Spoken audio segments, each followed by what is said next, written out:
প্রথমেই দেখে নেব আজকের 40টি তাজা সংবাদ। শুরুতেই শিরোনাম। ইডি তল্লাশি নিয়ে উত্তপ্ত বাংলা। আইপ্যাক কাণ্ডে বিস্তারিত রিপোর্ট চাইল কেন্দ্রীয় স্বরাষ্ট্র মন্ত্রক।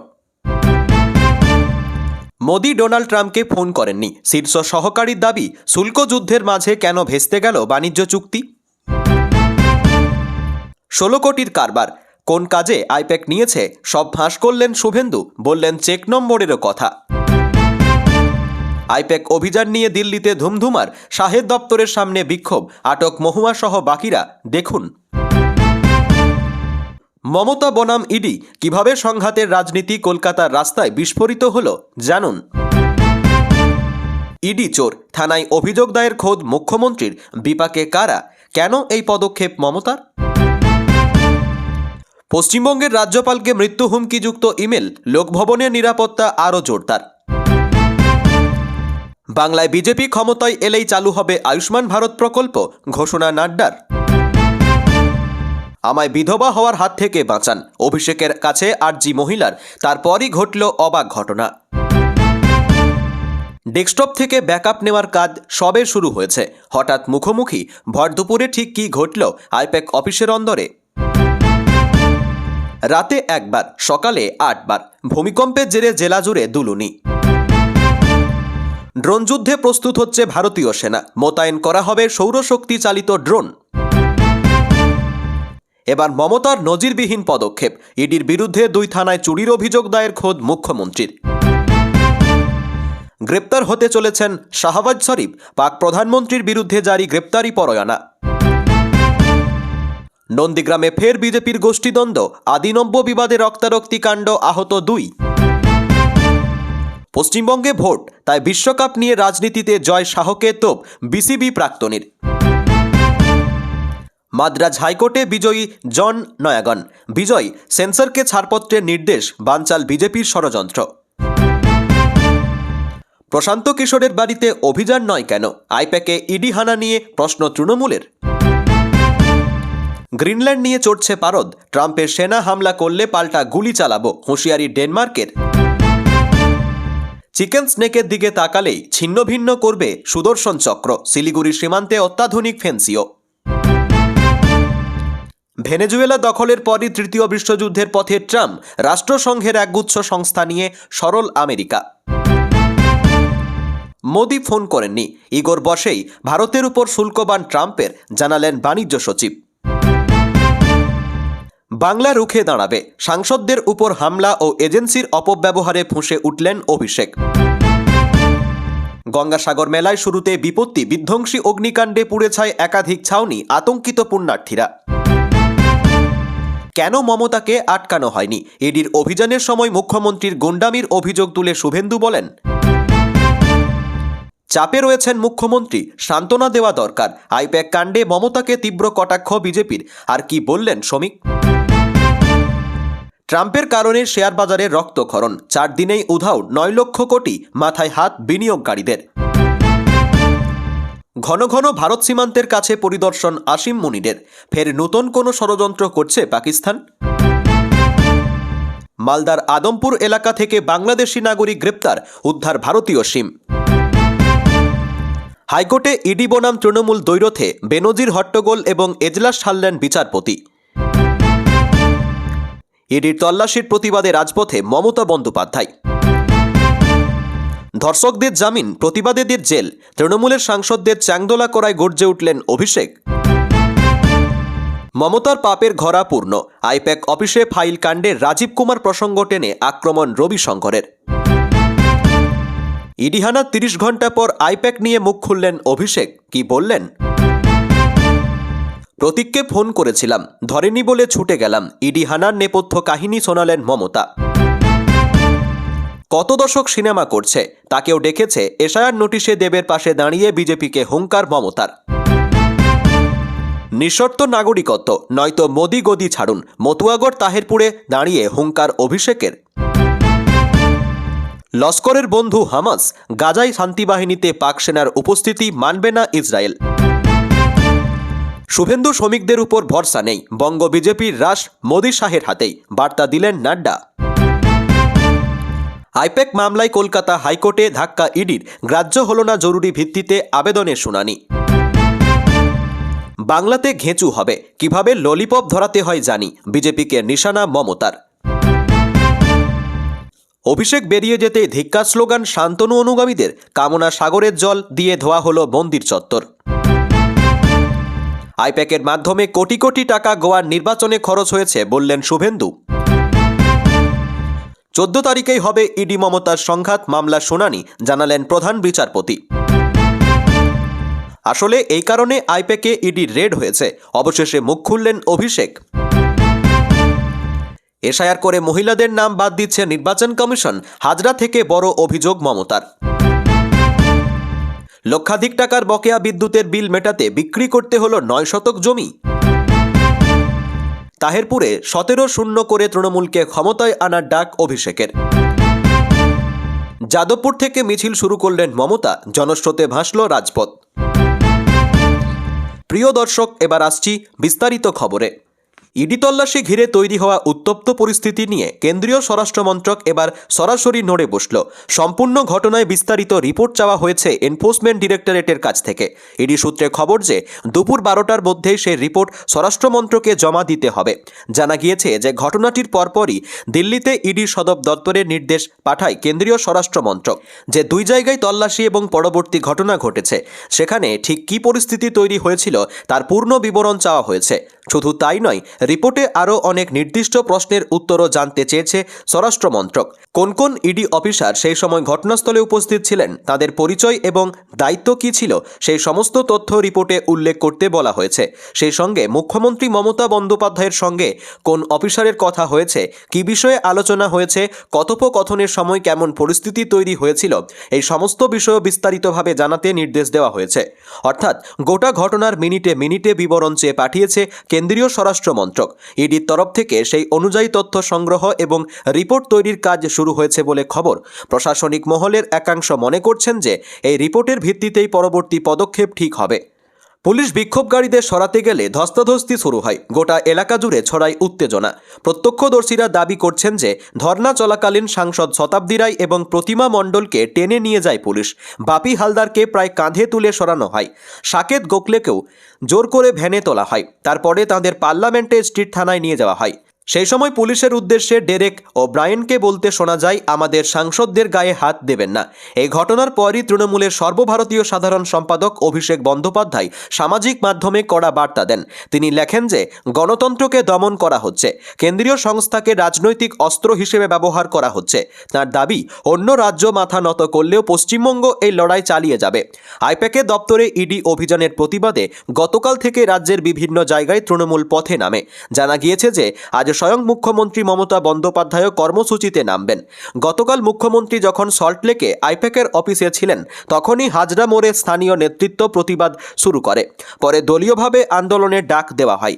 ডেরেক ও ব্রায়েন, শতাব্দী রায়, মহুয়া মৈত্র, বাপি হালদার, সাকেত গোখলে, কীর্তি আজাদ, শর্মিলা সরকার এবং প্রতিমা মণ্ডল এই 8 জন তৃণমূল সাংসদ দিল্লির বিক্ষোভে অংশ নেন। তাদের অভিযোগ যে কেন্দ্রীয় স্বরাষ্ট্রমন্ত্রীর নির্দেশেই কেন্দ্রীয় সংস্থা ভোটের মুখে পশ্চিমবঙ্গের রাজনৈতিক কৌশল হাতানোর চেষ্টা চালাচ্ছে। গতকাল ভোটকুশলী সংস্থা আইপ্যাকের অফিস ও সংস্থার কর্ণধার প্রতীক জৈনের বাড়িতে ইডির তল্লাশি ঘিরে রাজ্য রাজনীতিতে তীব্র আলোড়ন তৈরি হয়েছে। তল্লাশি শুরু হতেই মুখ্যমন্ত্রী মমতা বন্দ্যোপাধ্যায়ের সরাসরি উপস্থিতি এবং তার ভূমিকা নিয়ে শুরু হয়েছে জোর রাজনৈতিক বিতর্ক। এই ঘটনাকে কেন্দ্র করে শাসক দল তৃণমূল কংগ্রেস ও বিরোধী দল বিজেপির মধ্যে সংঘাত আরও তীব্র হয়েছে। এই পরিস্থিতিতে এবার মমতা বন্দ্যোপাধ্যায়কে নিয়ে মুখ খুললেন বিজেপি নেতা শ্রমিক ভট্টাচার্য। গতকাল কেন্দ্রীয় তদন্তকারী সংস্থা সকাল থেকেই বহু পুরনো কয়লা দুর্নীতি মামলা তদন্তের প্রেক্ষিতে কলকাতার সল্টলেকের আইপ্যাকের অফিস এবং সংস্থার কর্ণধার প্রতীক জৈনের বাড়িতে তল্লাশি অভিযান চালায়। সূত্রের খবর, তল্লাশির খবর পেয়ে মুখ্যমন্ত্রী মমতা বন্দ্যোপাধ্যায় প্রতীক জৈনের বাড়িতে পৌঁছন। অভিযোগ ওঠে সেখান থেকে তিনি গুরুত্বপূর্ণ কিছু নথি ও হার্ড ডিস্ক নিয়ে বেরিয়ে যান। ইডির তল্লাশি চলাকালীন মুখ্যমন্ত্রীর উপস্থিতি এবং তার ভূমিকা ঘিরে শুরু হয়েছে তীব্র রাজনৈতিক বিতর্ক।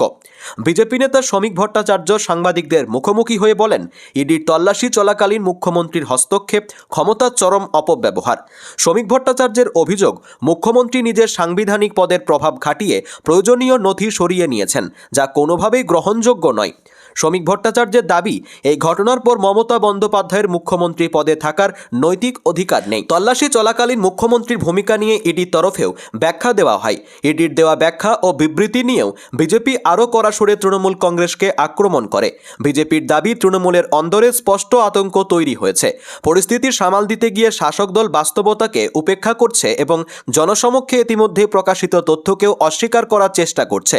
বিজেপির তরফে আরও বলা হয়, টিএমসি আতঙ্কিত হওয়া বন্ধ করুক। মমতা বন্দ্যোপাধ্যায়কে সান্ত্বনা দেওয়া দরকার।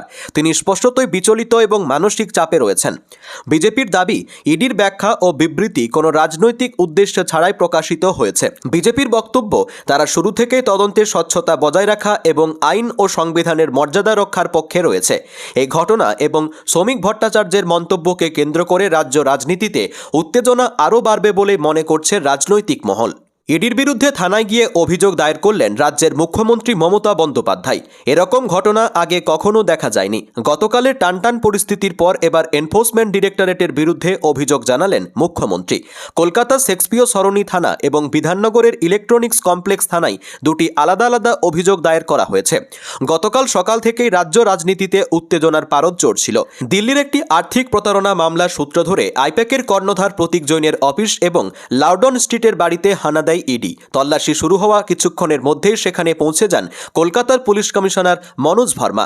আর ঠিক তারপরেই ঘটে এক নজিরবিহীন ঘটনা। ইডি আধিকারিকরা যখন প্রতীক জৈনের বাড়ির ভিতরে নথিপত্র খতিয়ে দেখছেন, ঠিক সেই সময় আচমকাই সেখানে মুখ্যমন্ত্রী মমতা বন্দ্যোপাধ্যায় হাজির হন। তড়িঘড়ি করে বাড়ির ভিতরে ঢুকে পড়েন তিনি।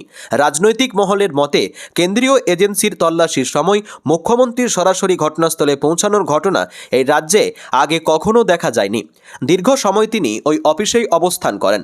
সেই সময় তার সঙ্গে ছিলেন বিধায়ক সুজিত বসু এবং বিধাননগরের মেয়র কৃষ্ণা চক্রবর্তী। সেই দিনই মমতা বন্দ্যোপাধ্যায় অভিযোগ তোলেন যে তৃণমূল কংগ্রেসের সঙ্গে সম্পর্কিত বেশ কিছু গুরুত্বপূর্ণ নথিপত্র ইডি বেআইনিভাবে নিয়ে গিয়েছে। শুধু কাগজ নয়, ল্যাপটপ এবং মোবাইলে থাকা তথ্য নেওয়া হয়েছে বলে দাবি করেন তিনি। তার অভিযোগ যে কোনো বৈধ অনুমতি ছাড়াই এই কাজ করা হয়েছে। সেই অভিযোগের ভিত্তিতেই এবার থানার দ্বারস্থ হলেন খোদ মুখ্যমন্ত্রী। প্রতীক জৈনের লাউডন স্ট্রিটের বাড়িতে তল্লাশির ঘটনায় শেক্সপিয়র সরণি থানায় দুটি মামলা রুজু হয়েছে। এর মধ্যে একটিতে অভিযোগকারী মুখ্যমন্ত্রী নিজে, অন্য মামলাটি পুলিশ নিজের উদ্যোগে দায়ের করেছে। মামলার অভিযোগে চুরি, জোর করে বাড়িতে প্রবেশ এবং ইলেকট্রনিক্স তথ্য হাতিয়ে নেওয়ার মতো ধারা যুক্ত করা হয়েছে। অন্যদিকে আবার সেক্টর 5-এ অবস্থিত আইপ্যাকের অফিস সংক্রান্ত অভিযোগ করা হয়েছে বিধাননগর কমিশনারেটের ইলেকট্রনিক্স কমপ্লেক্স থানায়। তবে এই দুই অভিযোগেই কোনো নির্দিষ্ট ইডি আধিকারিক অথবা সিআরপিএফ জওয়ানের নাম উল্লেখ করা হয়নি। অর্থাৎ অজ্ঞাত পরিচয় ব্যক্তিদের বিরুদ্ধেই অভিযোগ দায়ের করা হয়েছে। মুখ্যমন্ত্রীর এই পদক্ষেপ ঘিরে রাজনৈতিক মহলে শুরু হয়েছে তীব্র চাপানোত্তর। বিজেপি নেতা এবং কেন্দ্রীয় মন্ত্রী সুকান্ত মজুমদার কটাক্ষ করে বলেছেন, একজন ব্যবসায়ীকে বাঁচাতে গিয়ে মুখ্যমন্ত্রী নিজেই এফআইআর করছেন। নিজের পদের মর্যাদা অন্তত রক্ষা করা উচিত। তার দাবি যে আসন্ন রাজনৈতিক লড়াইয়ে হারার ভয় থেকেই এই চরম পদক্ষেপ নিয়েছেন তিনি। অন্যদিকে সিপিএম নেতা সুজন চক্রবর্তীর বক্তব্য যে এটা অত্যন্ত দুর্ভাগ্যজনক একটি ঘটনা, আর কাউকে নিয়ে করাতে না পেরে মুখ্যমন্ত্রী নিজেই থানায় গিয়ে অভিযোগ করলেন। সব মিলিয়ে ইডি অভিযান, মুখ্যমন্ত্রীর অভিযোগ এবং পাল্টা রাজনৈতিক প্রতিক্রিয়ায় রাজ্যের রাজনৈতিক পরিস্থিতি আরও উত্তপ্ত হয়ে উঠেছে। আগামী দিনে এই ঘটনার মোড় কোন দিকে যায় সেদিকেই নজর রাজনৈতিক মহলের। বিজেপির সভাপতি জগৎপ্রকাশ নাড্ডা বাংলায় বিধানসভা নির্বাচনে দলের জয়লাভের বিষয়ে আত্মবিশ্বাসী। একই সঙ্গে তিনি জানিয়ে দিলেন, বিজেপি ক্ষমতায় এলে এ রাজ্যেও আয়ুষ্মান ভারত প্রকল্প চালু হবে। রাজ্যের মানুষকে তৃণমূল সরকার গুরুত্বপূর্ণ স্বাস্থ্যসেবার সুবিধা থেকে বঞ্চিত করছে বলে অভিযোগ নাড্ডার। তার 2 দিনের রাজ্য সফরে ডাক্তারদের সভায় ভাষণ দিতে গিয়ে নাড্ডা এই মন্তব্য করেন। কেন্দ্রীয় স্বাস্থ্যমন্ত্রী জেপি নাড্ডা বলেন, আমি এখানে রাজনীতি করতে চাই না, কিন্তু দুঃখের সঙ্গে বলতে হয় যে পশ্চিমবঙ্গের জনগণ আয়ুষ্মান ভারতের সুবিধা থেকে বঞ্চিত। রাজ্য সরকার ইচ্ছাকৃতভাবে কেন্দ্রীয় প্রকল্পটি আটকে রেখেছে। এমনকি আয়ুষ্মান কার্ড ছিঁড়ে ড্রেনে ফেলে দেওয়া হয় বলেও অভিযোগ তাঁর। নাড্ডার কথায়, আমি মমতাজিকে বলেছিলাম তাদের দোষ কি, তারা গরিব মানুষ এবং এটি একটি বহনযোগ্য ব্যবস্থা। যদি পশ্চিমবঙ্গের কোনো শ্রমিক হিমাচল প্রদেশে অসুস্থ হন, তাহলে তিনি সেখানে চিকিৎসা পাবেন এবং টাকা বাংলা থেকে সেই প্রতিষ্ঠানে স্থানান্তরিত হবে। এরপর যোগ করেন, কিন্তু মমতা বন্দ্যোপাধ্যায় বাংলাদেশকে কে বোঝাবে? প্রকল্পের সম্প্রসারণের কথা উল্লেখ করে নাড্ডা জানান, গত বছর মোদিজি ঘোষণা করেছিলেন যে 70 বছরের বেশি বয়সী সমস্ত ব্যক্তি তাদের অর্থনৈতিক অবস্থা, ধর্ম বা লিঙ্গ নির্বিশেষে আজীবন প্রতি বছর 5 লাখ টাকা স্বাস্থ্য বীমা সহ এই প্রকল্পের আওতায় আসবেন। কিন্তু বাংলার মানুষ এই সুবিধা থেকে বঞ্চিত হচ্ছে। এরপরই নাড্ডা বলেন, আমি আশার আলো দেখতে পাচ্ছি। উদাহরণ হিসেবে তিনি উড়িষ্যা এবং দিল্লির কথা উল্লেখ করেন, যেখানে প্রথমে আয়ুষ্মান ভারত নিয়ে বিরোধিতা থাকলেও পরে তা বাস্তবায়িত হয়। নাড্ডা দৃঢ়ভাবে বলেন, বাংলায় এটি শুধু আশার আলো নয়, আমার পূর্ণ বিশ্বাস আছে যে এখানে পদ্মফুল ফুটবে এবং আয়ুষ্মান ভারত প্রকল্প বাস্তবায়িত হবে। তিনি রাজ্যের মাতৃমৃত্যু হারের পরিসংখ্যান নিয়ে উদ্বেগ প্রকাশ করেন। তিনি বলেন, আমি বাংলার মাতৃমৃত্যু হার নিয়ে উদ্বিগ্ন, যা 104। এটি জাতীয় গড়ের চেয়ে অনেক বেশি। নাড্ডা আরও জানান, 2010-11 সাল থেকে এটি মাত্র 11% কমেছে, যেখানে জাতীয়ভাবে এই হার 35% হ্রাস পেয়েছে। তিনি যোগ করেন, এটি অনেক কিছু বলে দেয়। যদি মায়েদের স্বাস্থ্যের উন্নতি না হয়, তবে এটি প্রমাণ করে যে পরিবার কল্যাণের জন্য যে সমস্ত কর্মসূচি রয়েছে তা সবার কাছে পৌঁছচ্ছে না। কয়লা পাচার মামলায় অভিযান হলে সেই সময় আইপ্যাকের দায়িত্বে থাকা প্রশান্ত কিশোরের বাড়িতে তল্লাশি নয় কেন? গতকাল আচমকা আইপ্যাকের কর্ণধার প্রতীক জৈনের বাড়িতে ইডি অভিযানের পরই প্রশ্ন তৃণমূলের। অমিত শাহ ইডিকে ব্যবহার করে দলের ডেটা চুরির চেষ্টা করেছে বলে অভিযোগ তুলে সরব তৃণমূল কংগ্রেসের সঙ্গে চুক্তিবদ্ধ ভোটকুশলী সংস্থা আইপ্যাকের কর্ণধার প্রতীক জৈন ও সংস্থাটির সল্টলেকের অফিসে ইডির হানায় তোলপাড় রাজ্য রাজনীতি। বিজেপি ইডিকে ব্যবহার করে ভোটের রণকৌশল, প্রার্থী তালিকা চুরি করছে বলে অভিযোগ তুলে সরব রাজ্যের শাসক দল। পাল্টা ইডির দাবি, কয়লা পাচার মামলায় এই অভিযান। 2020 সালের 27 নভেম্বর কয়লা পাচার মামলা তদন্তে নামে ইডি। অনুপ মাঝি ওরফে লালার বিরুদ্ধে তদন্ত শুরু হয়। সেই মামলাতেই আইপ্যাকের কর্ণধার প্রতীকের বাড়িতে তল্লাশি চালানো হয় বলে দাবি করছে ইডি। তবে তৃণমূল নেত্রী মমতা বন্দ্যোপাধ্যায়ের অভিযোগ, তৃণমূলের তথ্য চুরির জন্য অমিত শাহ ইডিকে কাজে লাগিয়েছে। তৃণমূলের মুখপাত্র অরূপ চক্রবর্তী প্রশ্ন তোলেন, কয়লা পাচার কাণ্ডে দুর্নীতির মামলায় এই অভিযান হলে প্রশান্ত কিশোরের বাড়িতে অভিযান নয় কেন? 2020 সালে আইপ্যাকের প্রধান কর্ণধার ও ভোটকুশলী ছিলেন প্রশান্ত কিশোর। তার বাড়িতে তল্লাশি চালানো উচিত। প্রশান্ত কিশোরের নতুন দল জনসুরাজ পার্টি বিহার বিধানসভায় বিজেপির সাহায্য করেছে বলে তার বাড়িতে অভিযান হয়নি বলেও দাবি অরূপের। তার কথায়, প্রশান্ত কিশোরের দল জনসুরাজ পার্টি বিহারের বিধানসভা নির্বাচনে লড়াই করে বিরোধী ভোট কেটেছে। তাতে লাভ হয়েছে ভারতীয় জনতা পার্টির। অতএব পুরো অভিযোগটাই মিথ্যে। তৃণমূলের সঙ্গে রাজনৈতিক লড়াইয়ে বিজেপি পেরে উঠবে না বলেই এই অভিযান বলে তোপ দাগেন তিনি। প্রতিহিংসার রাজনীতির জন্য দলের রণকৌশল ঠিক করার দায়িত্বে থাকা প্রতীকের বাড়িতে অভিযান, এমন অভিযোগ তুলে তৃণমূলের মুখপাত্র আরও বলেন, যতই করো হামলা, আবার জিতবে বাংলা। ইডি সিবিআই দালালদের নিয়ে বাংলার মাটি দখল করা যাবে না। মমতা ও অভিষেক বন্দ্যোপাধ্যায়ের নেতৃত্বে চতুর্থবার ক্ষমতায় আসতে চলেছে তৃণমূল। ভেনেজুয়েলা থেকে তৃতীয় বিশ্বযুদ্ধের প্রস্তুতি নিচ্ছেন ডোনাল্ড ট্রাম্প। সম্প্রতি 66টির আন্তর্জাতিক সংস্থা এবং চুক্তি থেকে সরে দাঁড়িয়েছে আমেরিকা। বুধবার এই সিদ্ধান্তের এক্সিকিউটিভ অর্ডারে সই করেছেন মার্কিন প্রেসিডেন্ট। সেই সঙ্গে দেশের যুদ্ধ দপ্তরের বার্ষিক বাজেট 50% বাড়িয়ে দিয়েছেন ট্রাম্প। ফলে প্রশ্ন উঠছে, আগামী দিনে কি বড়সড় যুদ্ধের প্রস্তুতি নিচ্ছে আমেরিকা? দ্বিতীয় দফায় প্রেসিডেন্ট হয়ে খরচ কমানোর দিকে মন দিয়েছেন ট্রাম্প। বিশ্বের নানা প্রান্তে সমাজ কল্যাণমূলক কাজে মার্কিন অনুদান বন্ধ বা কমিয়ে দেওয়া হয়েছে ইতিমধ্যেই। এবার 66টি সংগঠন থেকে সরে দাঁড়ালো আমেরিকা। তার মধ্যে 31 সংগঠন সরাসরি রাষ্ট্রসংঘের সঙ্গে যুক্ত। হোয়াইট হাউসের তরফ থেকে জানানো হয়েছে, এই সংগঠনগুলি মার্কিন স্বার্থ পূরণ করে না। তাই 66টি সংগঠন থেকে সরে দাঁড়ালো আমেরিকা। যত দ্রুত সম্ভব সরে দাঁড়ানোর প্রক্রিয়া সম্পন্ন করতে দেশের সমস্ত দপ্তরকে নির্দেশ দিয়েছেন ট্রাম্প। আমেরিকা যে সমস্ত সংগঠন থেকে সরে দাঁড়িয়েছে তার মধ্যে অন্যতম ভারত এবং ফ্রান্সের নেতৃত্বাধীন ইন্টারন্যাশনাল সোলার অ্যালায়েন্স। এছাড়াও পরিবেশ, জলবায়ু এবং শক্তি সম্পদ সম্পর্কিত একাধিক গুরুত্বপূর্ণ সংগঠনের সঙ্গে সম্পর্ক ছিন্ন করেছে ওয়াশিংটন। ট্রাম্প প্রশাসনের মতে এই সংগঠনগুলিতে আর্থিক অনুদান সঠিকভাবে ব্যবহার হয় না, অপচয় হয় মার্কিন অনুদান। এছাড়াও এই সংগঠনগুলির নীতি অনেক সময়ই মার্কিন স্বার্থের পরিপন্থী বলে মনে করছে ওয়াশিংটন। 66টি সংগঠন থেকে বেরিয়ে যাওয়ার পাশাপাশি দেশের যুদ্ধ দপ্তরের বার্ষিক বাজেটে 50% বাড়িয়ে দিয়েছেন ট্রাম্প। বিশ্লেষকরা মনে করছেন, সেনার বাড়তি খরচ জোগাতেই 66টি সংগঠন থেকে বেরিয়ে যাওয়ার সিদ্ধান্ত নেওয়া হয়েছে। ইতিমধ্যেই ভেনেজুয়েলায় হামলা চালিয়ে প্রেসিডেন্টকে বন্দী করেছে আমেরিকা, দখল করেছে রুশ জাহাজ। এই পদক্ষেপের পাল্টা দেওয়ার হুঁশিয়ারি এসেছে রাশিয়ার তরফ থেকেও। সে কথা মাথায় রেখে কি সেনায় বাড়তি অর্থ জোগাতে চাইছেন ট্রাম্প? তৃতীয় বিশ্বযুদ্ধের দামামা বাজতে চলেছে, বাড়ছে আশঙ্কা। একদিন আগেই আইপ্যাকের ডিরেক্টর প্রতীক জৈনের বাড়িতে হানা দিয়েছিল এনফোর্সমেন্ট ডাইরেক্টর। একই সঙ্গে সল্টলেকে আইপ্যাকের অফিসেও হানা দেয় কেন্দ্রীয় তদন্তকারী সংস্থা। ছুটে গিয়েছিলেন খোদ মুখ্যমন্ত্রী মমতা বন্দ্যোপাধ্যায়। তোপের পর তোপ দেখেছিলেন বিজেপি ইডির বিরুদ্ধে। এবার মতুয়াগড়ে গিয়ে একই ইস্যুতে সুর চড়াতে দেখা গেল তৃণমূলের সেকেন্ড ইন কমান্ডকে। তাহেরপুরের সভা থেকে কেন্দ্রীয় সরকারের বিরুদ্ধে লাগাতার তোপ দাগলেন তৃণমূলের সর্বভারতীয় সাধারণ সম্পাদক অভিষেক বন্দ্যোপাধ্যায়। আইকডের অফিসে ইডি হানা প্রসঙ্গে বলতে গিয়ে অভিষেক বলেন, এরা ইডিকে বারবার ব্যবহার করবে। ভোটার লিস্টে তৃণমূলের জন্য অ্যাপ তৈরি করেছে যাতে মানুষের অসুবিধা না হয়। দিদির দুধ বলে আইপ্যাক ওই অ্যাপ তৈরি করেছে, কিন্তু এসআইআরে তৃণমূলের জয় কাজ করছে।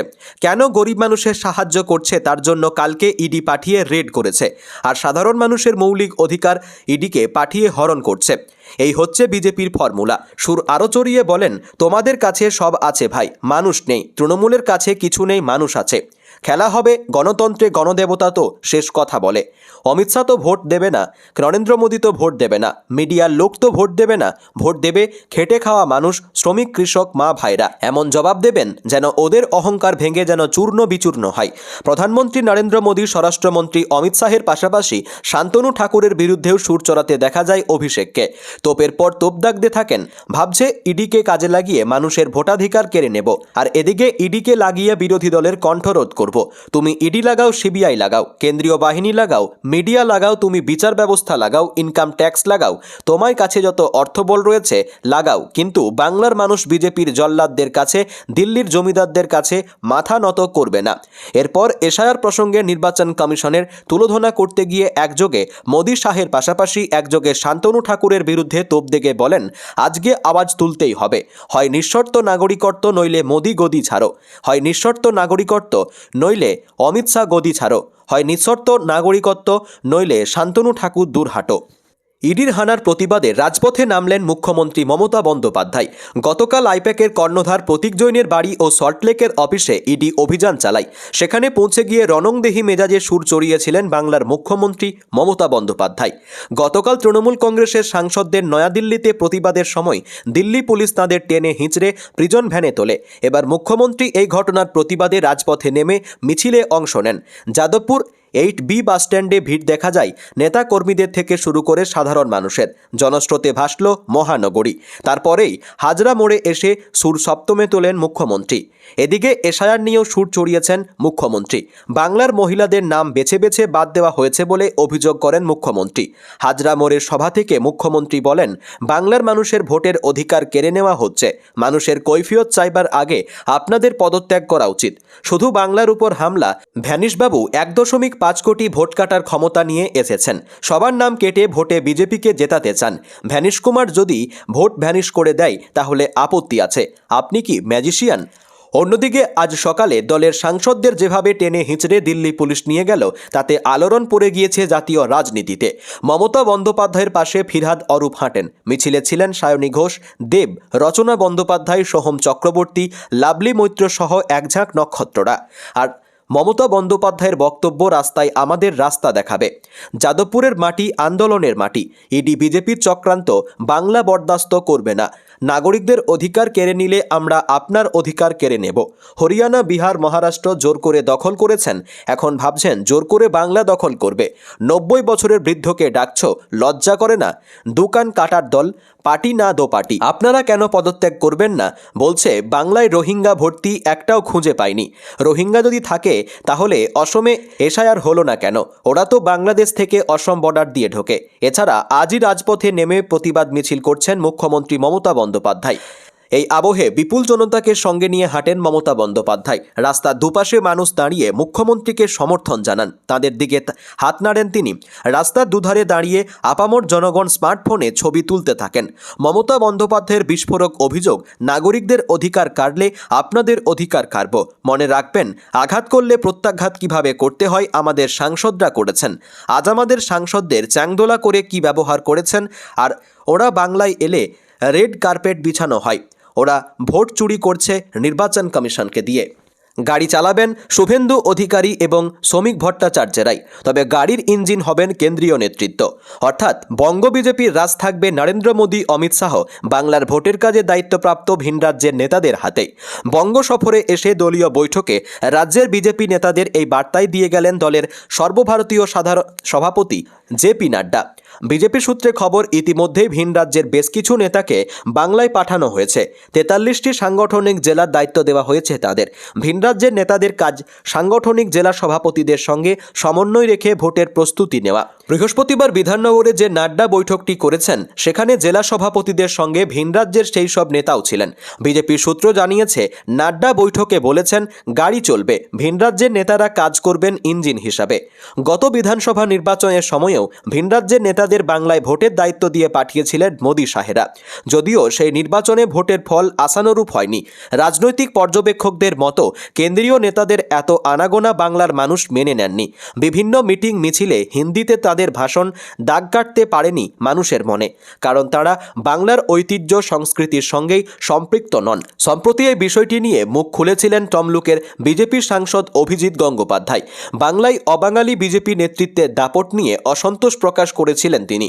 উত্তর ভারতের সঙ্গে পশ্চিমবঙ্গের মানুষের চিন্তাভাবনা মেলে না দাবি করে তিনি বলেছিলেন, হিন্দি বলয় থেকে এখানে নেতা এনে ভোট করানো যাবে না। কটাক্ষের সুরে বলেন, পশ্চিমবঙ্গের মানুষের মন মেজাজ, তাদের অভিমান এসব দিল্লিওয়ালা নেতারা বোঝেন না। ঘটনাচক্রে রাজনীতিতে অভিজিৎ বিরোধী দলনেতার শুভেন্দুর ঘনিষ্ঠ বলেই পরিচিত। কলকাতা হাইকোর্টের প্রাক্তন বিচারপতি অভিজিতের বিজেপিতে আসা এবং তমলুক থেকে প্রার্থী হওয়ার নেপথ্যে শুভেন্দুরই হাত ছিল বলে বিজেপির একাংশের মত। সেই অভিজিতের কেন্দ্রীয় নেতৃত্বকে নিয়ে এমন মন্তব্য শুভেন্দুর উস্কানি রয়েছে কিনা তা নিয়েও দলের অন্দরে প্রশ্ন উঠেছিল। তার কারণ হলো, অভিজিতের মন্তব্যের সরাসরি বিরোধিতা করতে দেখা যায়নি বিরোধী দলনেতাকে। যদিও বৃহস্পতিবারের বৈঠকে গত বিধানসভা নির্বাচনে ভোট প্রস্তুতিতে কি ভুলভ্রান্তি থেকে গিয়েছিল তা নিয়েও আলোচনা করেছেন নাড্ডা। বিজেপির সূত্রে খবর, নাড্ডা স্পষ্ট জানিয়ে দিয়েছেন, ভিন রাজ্যের নেতাদের কাজ বিজেপির মঞ্চে উঠে গলায় মালা পরে হিন্দিতে ভাষণ দেওয়া নয়। তারা আড়ালেই থাকবেন, আড়ালে থেকেই ভোটের কাজ করে যাবেন। জেলা সংগঠনকে কোথায় কি খামতি রয়েছে তা পর্যালোচনা করবেন এবং সেই সব নিয়ে জেলা নেতৃত্বের সঙ্গে আলোচনা করবেন। সময়ে সময়ে সে বিষয়ে কেন্দ্রীয় নেতৃত্বকে রিপোর্ট পাঠাতে হবে বলেও জানিয়েছেন নাড্ডা। বিজেপির সূত্রে খবর, ভিন রাজ্যের নেতাদের নাড্ডার করা নির্দেশ, কোনোভাবে বাঙালির ভাবাবেগে আঘাত দেওয়া যাবে না। বিতর্কিত ভাষণ দেওয়া থেকে বিরত থাকতে হবে তাদের। বৈঠকে নাড্ডা বলেছেন, আপনাদের কাজ শুধু কাজ করে যাওয়া, আপনারা স্রেফ সহযোগী, শুধু ভাষণ নয় কাজ করুন। কোনো সভা মঞ্চে গিয়ে মালা পরা যাবে না।